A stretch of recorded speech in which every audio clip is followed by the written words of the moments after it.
জামাইয়ের মাথা আর জামাইয়ের কলিজা ভুনা খাইতে খাইতে এখন আর মানে গরুর মাংসের ভুনা খাইতে ইচ্ছা করে না, কি আর বলবো। হ্যালো এভরিওয়ান, আসসালামু আলাইকুম। আজকে গরুর মাংসের কলিজা ভুনা করতে গিয়েছিলাম। এইদিকে আমি জামাইয়ের মাথা খাইতে খাইতে সারাদিন বকতে বকতে আর জামাইয়ের কলিজা খাইতে খাইতে আমি এখন আর গরুর মাংসের মানে কলিজা খাওয়ার স্বাদ ভুলে গেছি।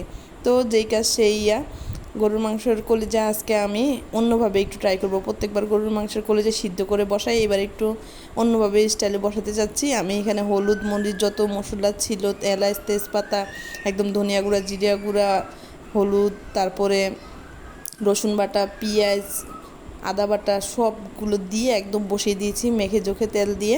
এখন এখানে একটা ঢাকনা দিয়ে রাখবো, এটা আস্তে আস্তে কষবে। কষতে কষতে দেখি আজকে নতুন স্টাইলে রান্না করব, ইনশাল্লাহ ভালোই হওয়ার কথা।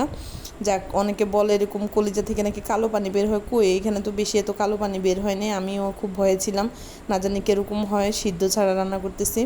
কিন্তু এভাবে আমার শাশুড়ি দেখি রান্না করে, খুব মজাই লাগে আমার কাছে। তো আমি এখানে হালকা পরিমাণ আবার কিছু পানি দিয়ে দিয়েছি যাতে আর একটু পরিমাণে কষে যায়। আর এখানে আমি অনবরত একটু নেড়ে দিলাম, আর এখানে কয়েকটা আলু কুচি দিয়ে দিয়েছি। আলু দিলে একটু কেমন জানি আমার কাছে ভালোই লাগে, শুধু শুধু কলিজা খেতে ইচ্ছা করে না। তো এখানে আমি আবার অনবরত নেড়ে পানিগুলো যখন একটু শুকিয়ে আসছে, আবার এখানে ভালো মতো একবারে শেষ ঝোল দিয়ে দিয়েছি যাতে একবারে আলুগুলো সিদ্ধ হয়ে যায় আর কলিজাটাও একবারে নরম হয়ে যায়।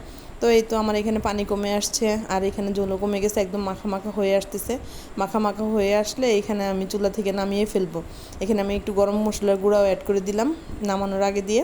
তারপরে এখানে আমি একটা ফ্রাই প্যানের মধ্যে কিছুটা তেল দিয়ে আর পেঁয়াজ কুচি করে দিয়ে দিলাম। দিয়ে দেওয়ার পরে এগুলোকে আমি একটু বাগার সিস্টেম দিব যাতে একটু গ্রান বের হয়।